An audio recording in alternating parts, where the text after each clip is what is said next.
আসসালামু আলাইকুম। নতুন আরো একটি ভিডিও নিয়ে আপনাদের সবাইকে স্বাগতম জানাচ্ছি। গত পর্বে আমরা দেখেছিলাম টার্মিনালের শর্টকাট সম্পর্কে। এই পর্বে আমরা দেখব হিস্ট্রি সম্পর্কে। তো হিস্ট্রিটা কি? আসলে সে সম্পর্কে যদি আমরা জানতে যাই, টার্মিনালটা ওপেন করি।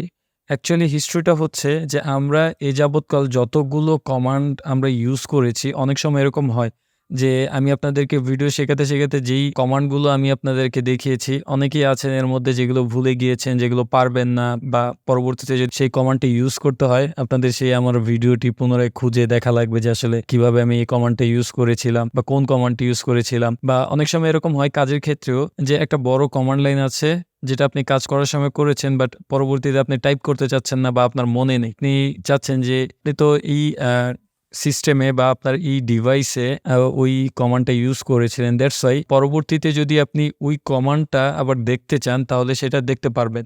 সো হিস্টরি দেখার জন্য আমাদের একটি কমান্ড আছে যে এটার নাম হচ্ছে সিম্পলি হিস্টোরি। তো হিস্টরি লিখে যখন আপনি এন্টার বাটন হিট করবেন, হিট করলে আপনারা এখানে দেখতে পাবেন যে এ যাবৎকাল যত কমান্ড লাইন আমরা ইউজ করেছি সবগুলোই কিন্তু এখানে দেখাচ্ছে। তো আমি এখানে বেশি আমার এটা যেহেতু ভার্চুয়াল বক্স, এখানে আমি বেশি কমান্ড ইউজ করি নাই। আপনাদের ভিডিও করার জন্যই আমার এই ভার্চুয়াল বক্সটা ইউজ করা। আদারওয়াইজ আমি ম্যাক্সিমাম টাইম আমি আমার ল্যাপটপেই কাজ করি। এই লিনাক্স জনিত যদি কোনো কাজ থাকে তাহলে আমি সেটা ল্যাপটপে করি। তো এখানে জাস্ট যেহেতু আমি আপনাদের শুধু ভিডিও পারপাসে আমি এই কমান্ড লাইনগুলো ইউজ করেছি, দ্যাটস এখানে কম আছে। আপনারা যদি আরও কমান্ড ইউজ করেন সেগুলো দেখাবে। হতে পারে সেটা ১,০০০, ২,০০০, ৫,০০০, হ্যাঁ? তো যতগুলো কমান্ড আপনি ইউজ করেছেন সেটা কিন্তু দেখাবে, হ্যাঁ? এখানে তো আমরা হিস্ট্রিগুলো দেখতে পাচ্ছি। এখানে দেখেন সবগুলো একত্রে দেখাচ্ছে। এখন আমরা যদি চাই যে হিস্ট্রি শর্টকাট ওয়েতে দেখতে বা শর্ট করে দেখতে, তো সেটা দেখার জন্য এখানে হিস্ট্রি লিখলাম। লেখার পর আমরা এখানে একটা পাইপ দিব।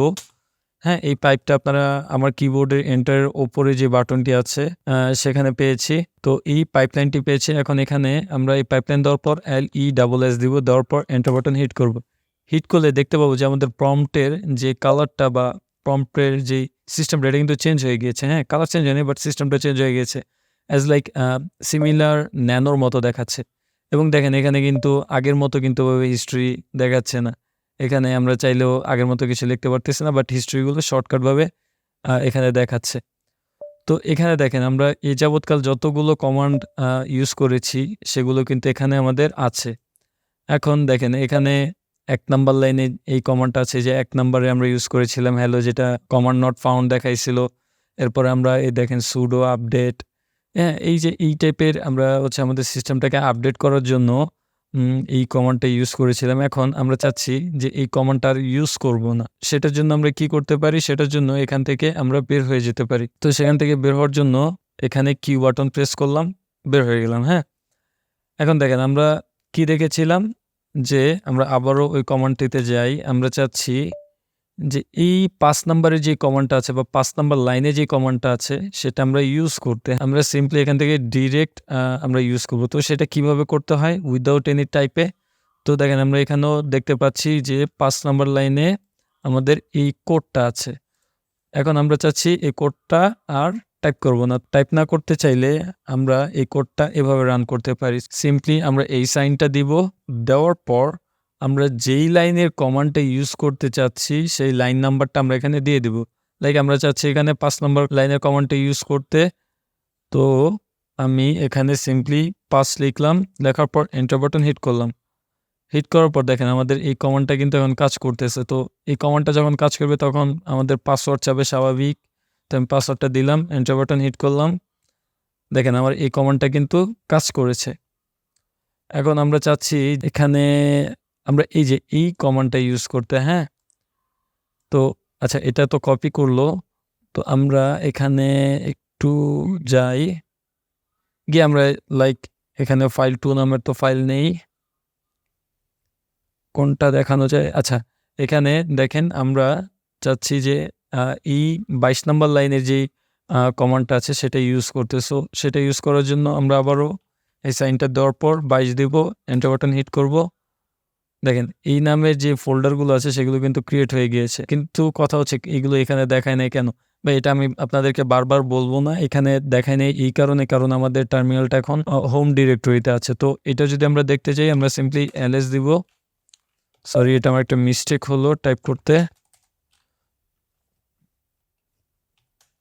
তো এখানে আমরা সিম্পলি ls দেবো। ls দিলেই আমরা যেই ফাইলটা বা যে ফোল্ডারগুলো ক্রিয়েট করেছিলাম সেই ফোল্ডারগুলো কিন্তু এখানে আমাদের ক্রিয়েট হয়ে গিয়েছে। এখানে আমরা দেখতে পাচ্ছি ফোল্ডার 1, ফোল্ডার 2, ফোল্ডার 3। এখানে আমরা কয়টা ফোল্ডার ক্রিয়েট করেছিলাম? হ্যাঁ, দেখেন এখানে আমরা 3টা ফোল্ডার ক্রিয়েট করেছিলাম। তো 3টা ফোল্ডারের কমান্ড আমরা এখানে দিয়েছিলাম। হ্যাঁ, দ্যাটস এখানে দেখাচ্ছে। এই হিস্ট্রি থ্রুতে আপনারা ইতিমধ্যেই জেনেছেন যে আপনারা পুনরায় যে কমান্ডগুলো করেছেন সেগুলো আপনারা এখান থেকে দেখতে পারবেন। এখন কথা হচ্ছে এই হিস্ট্রিগুলো থাকে কোথায়? এই হিস্ট্রিগুলো আমাদের বেসিক্যালি থাকে ব্যাশ নামের ফোল্ডারে। আচ্ছা, এটা একটু পরে দেখাই। এখন দেখা যাচ্ছে আমরা আরেকটা জিনিস দেখি যে আমরা হিস্ট্রিটা সার্চ করব। তো দেখা যাচ্ছে যে এখানে আমাদের 1000 2000-এর মতো কমান্ড থাকলো। হ্যাঁ, সেগুলো তার একটা একটা করে সার্চ করা পসিবল না। এখন আমাদের অল্প কিছু সংখ্যা মনে আছে। লাইক এখানে আমি এই অল্প ওয়ার্ড বা 1টা 2টা ক্যারেক্টার আমাদের মনে আছে। তো সেই ক্যারেক্টার দিয়ে আমরা এখানে সার্চ করতে পারবো। তো সার্চ করার জন্য আমাদের একটা শর্টকাট আছে, সেটা হচ্ছে Ctrl+R। Ctrl+R যখন দিলাম তখন দেখেন এটা কিরকম দেখাচ্ছে। এখন এখানে দেখেন এখানে কি লিখছে, রিভার্স আই সার্চ। আপনি যেই কমান্ডটা আপনি সার্চ করতে চাচ্ছেন সেটা আপনি এখান থেকে সার্চ করতে পারেন। লাইক আমি এখানে চাচ্ছি সি দিয়ে যে কমান্ডটা ইউজ করেছিলাম, সি এবং এল দিয়ে যে কমান্ডটা ইউজ করেছিলাম সেটা সার্চ করতে। হ্যাঁ, তো সি এল এ আমরা এই পর্যন্ত কি কমান্ডটা ইউজ করেছিলাম? ক্লিয়ার। তো দেখেন সে কিন্তু এখন এই যে ক্লিয়ার কমান্ডটা আমাদেরকে দেখাচ্ছে। ওয়েট, আমি আবারও Ctrl+R প্রেস করলাম, তারপর সি এল দিলাম। দেখেন এখানে কিন্তু আমাদের এই ক্লিয়ার কমান্ডটা দেখাচ্ছে। এখন যদি আমরা অ্যারো রাইট বা লেফট প্রেস করি তাহলে কিন্তু এই কমান্ডটা আমাদের এই টার্মিনালে চলে আসবে এবং আগে যেই প্রম্পটের এখান থেকে যেই ব্লিঙ্কিংটা হতো সেটা কিন্তু চলে গিয়েছে। তো এখন যদি আমরা এন্টার বাটন হিট করি সেটা কাজ করবে, অথবা আমরা Ctrl+R বাটন প্রেস করলাম, এরপর CL লিখলাম। লেখার পর আমরা দেখতে পাচ্ছি যে না, আমরা এই কমান্ডটা চাচ্ছিলাম, তো এটা আমরা রান করব। এখন যেহেতু এটা আমাদের সঠিক কমান্ড, দ্যাটস আমরা এন্টার বাটন হিট করলাম। হিট করলে দেখতে পারবো যে ক্লিয়ার হয়ে গিয়েছে বা আমাদের এই কমান্ডটি কাজ করতেছে, তার যেই কাজ সেই কাজটাই করতেছে। একটা কাজ করি, Ctrl+R বাটন প্রেস করলাম, করার পর আমরা চাচ্ছি অন্য কিছু সার্চ করতে। লাইক আমরা এখানে দিলাম লাভ। তো দেখেন এখানে আমরা কিন্তু এই যে লাভ খুঁজেছি, দেখেছেন? এই লাভ যেহেতু খুঁজেছি, আমরা কিন্তু এখানেই খুঁজেছি। আমরা যেই ওয়ার্ডটা দেবো সেটা কিন্তু এখানে দেখাবে যে আমি ইটা কেটে দিলাম, তারপর ভিটাও কেটে দিলাম। দেখেন এখানে কিন্তু আমরা দেখতে পাচ্ছি যেটা আমরা টাইপ করতেছি। তো দেখেন এই হ্যালো, এখানে LOটা আমরা শুধু হ্যালো নামের একটি ওয়ার্ড পেয়েছি বা কমান্ড পেয়েছি। এটা কোনো কমান্ড না, যদিও আমরা হ্যালো নামের ওয়ার্ড সে ম্যাচ করতে পেরেছে বিধায় এটা দেখাইছে। তো এখন কথা হলো যে এটা আমাদের অনেক ক্ষেত্রে এরকম হবে যে না, এটা আমাদের কমান্ড না, আমরা অন্য কমান্ড খুঁজতে চাচ্ছি। তো আমরা সিম্পলি কি করব, Ctrl+R আবারও প্রেস করব। তো আর প্রেস করাতে সেটা আবার দেখাচ্ছে না। কেন দেখাচ্ছে না? কারণ আমাদের বেশি কমান্ড নাই। তো আমি এটা ডিলিট করলাম। ডিলিট করার পর এখান থেকে আমি জাস্ট W দিলাম। W দিয়ে এখন আমরা সার্চ করি। আচ্ছা, আমি এটা একটু রিমুভ করে নেই। Ctrl+R প্রেস করলাম, আমি এখানে W দিলাম। দেখেন এই W ক্যারেক্টারটা যেই কমান্ডে আছে সেগুলো দেখাচ্ছে। তো আমি এখানে 2টা 3টা ক্যারেক্টার আপনি ইউজ করতে পারেন। তো আপনাদের যদি আশানুরূপ কমান্ডটা না পান তাহলে এই ক্যারেক্টারটা লিখে তারপর সিম্পলি Ctrl+R বাটন প্রেস করবেন, একটা একটা করে চেঞ্জ হবে। দেখেন সে যেখানে যেখানে এই ডাব্লুটা পাবে সেখানে সেখানে সে দেখাবে। এটা একটা বিষয়। এখন আমরা চাচ্ছি এটাকে রিমুভ করে দেই। রিমুভ করে আমরা সিম্পলি চাচ্ছি ওয়েবসাইট নামের একটি কমান্ড আছে। লেটস সে দেখা যাচ্ছে যে আমরা ওয়েবসাইট নামে একটা কমান্ড আছে আমাদের। এটা যদিও কমান্ড না বাট টেক্সট। লাইক এখানে আমরা চাচ্ছি যে ওয়েবসাইট নামে যে টেক্সটটা আছে সেই টেক্সটে আমরা সার্চ করব। বাট আমরা এখানে লিখেছি, এখানে আমরা আশানুরূপ কমান্ডটা পাচ্ছি না। এখানে আমরা এর আগে কিন্তু এই যে ওয়েবসাইট ডিরেক্টরিতে কিন্তু আমাদের এই ফোল্ডার 2টা মুভ করেছিলাম। তো যেহেতু এটা পাচ্ছি না, আমরা চাচ্ছি না এই কমান্ডটা ইউজ করতে, আমরা অন্য কমান্ড খুঁজতেছি। দ্যাটস ওয়াই আমরা Ctrl+R প্রেস করব, সে আমাদেরকে অন্যটা দেখাবে। দেখেন কিন্তু একটা একটা করে চেঞ্জ হচ্ছে, দেখছেন? একটা একটা করে চেঞ্জ হচ্ছে। তো সে আর পাচ্ছে না। এটাই হচ্ছে আমাদের অ্যাকচুয়াল কমান্ড। এখন আমরা সিম্পলি এন্টার বাটন হিট করলাম। সে যদি এই নামে কোনো ফাইল পায় সে সেটা ওইভাবে ক্রিয়েট করবে বা মুভ করে নেবে। হ্যাঁ, এখানে দেখি ls দিলাম, দেওয়ার পরে আমরা দেখি হ্যাঁ, এই যে ওয়েবসাইট নামে যে ফোল্ডার আছে সেখানে কিন্তু সে ফোল্ডার 1টা আই থিঙ্ক মুভ করছে ওয়েবসাইট। ও আচ্ছা, ফোল্ডার 1 নামে যেই ফোল্ডারটা সে ওয়েবসাইট নামে রিপ্লেস করে দিয়েছিল। হ্যাঁ, এই ছিল এটার বিষয়। এখন কথা হচ্ছে এই হিস্ট্রিগুলো আসলে কোথায় থাকে? আমাদের ডিভাইসের কোনো না কোনো তো জায়গায় থাকে। এটা কোথায়? অ্যাকচুয়ালি এই হিস্ট্রিগুলো থাকে .bash আন্ডারস্কোর হিস্ট্রি নামের ফোল্ডারে। এই ফোল্ডারটা আসলে হিডেন ফোল্ডার। আমরা যদি নর্মালি হোমে গিয়ে যদি আমাদের হোমের লিস্টটা দেখি সেটা কিন্তু দেখতে পাবো না। তো আমাদের কি করতে হবে, আমাদের হিডেন যে ফোল্ডারগুলো আছে সেগুলো বের করতে হবে। তো এই হিডেন ফোল্ডারের লিস্টগুলো কিভাবে দেখে আপনারা ইতিমধ্যে নিশ্চয়ই জানেন। আমি এর আগে এই বিষয় নিয়ে অনেক কথা বলেছিলাম। তো আমরা সিম্পলি ls দিব, দিয়ে স্পেস দিয়ে -a দিব, এন্টার বাটন হিট করব।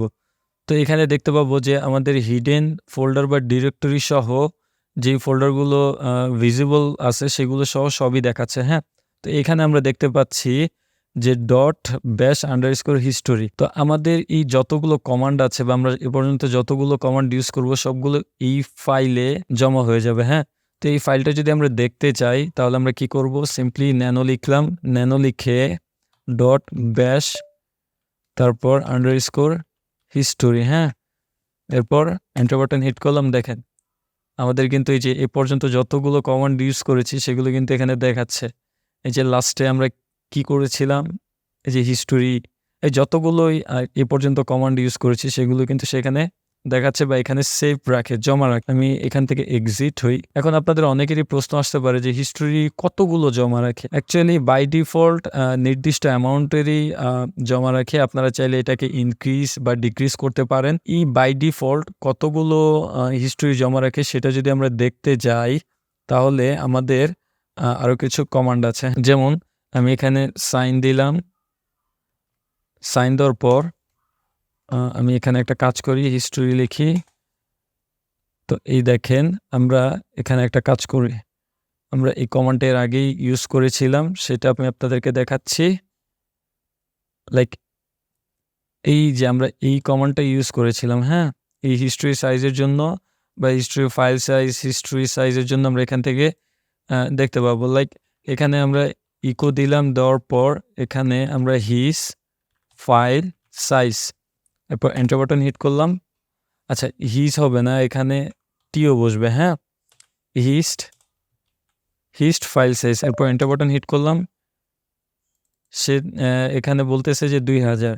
আচ্ছা, এখন কথা হচ্ছে এই হিস্ট ফাইল সাইজটা কি। অ্যাকচুয়ালি এই কমান্ড দ্বারা আমরা দেখতে পাবো যে আসলে বাই ডিফল্ট হিস্টোরি একটি ফাইলে কতগুলো কমান্ড বা কতগুলো লাইন সে রাখতে পারবে। হ্যাঁ, লাইন না, অ্যাকচুয়ালি কত অ্যামাউন্ট কমান্ড এখানে রাখতে পারবে। বাই ডিফল্ট সে 2000 কমান্ড এখানে রাখতে পারবে। আর বাই ডিফল্ট কতগুলো আসলে আমাদের এই টার্মিনালে শো করবে বা এই হিস্ট্রিতে শো করবে সেটাও যদি আমরা এখানে দেখতে চাই তাহলে এখানে আমরা দেখতে পাবো ইকো, তারপর $সাইন হবে, তারপর হিস্ট ফাইল হিস্ট সাইজ দিয়ে এন্টার বাটন হিট করব। এখানে আমরা দেখতে পাচ্ছি বাই ডিফল্ট 1000টা হিস্টোরি এখানে আমাদের শো করবে। এই ছিল বিষয়। আসলে এগুলো আপনারা চাইলে চেঞ্জ করতে পারবেন। আমরা এখানে চেঞ্জটা এখন দেখাচ্ছি না, আমরা ফিউচারে যদি কখনো মনে থাকে আমি সেই ক্ষেত্রে তখন দেখিয়ে দিব, অথবা আপনারা চাইলে গুগল করে এটা আপনারা মডিফাই করতে পারেন। হ্যাঁ, তো আজ এই পর্যন্তই। ভিডিওটি যদি ভালো লেগে থাকে অবশ্যই লাইক, কমেন্ট, শেয়ার এবং সাবস্ক্রাইব করবেন। যারা আমাদের পূর্ব ভিডিওগুলো দেখেনি তারা আমাদের প্লেলিস্টে গিয়ে আপনারা ভিডিওগুলো দেখতে পারবেন। আজ এই পর্যন্তই। আসসালামু আলাইকুম।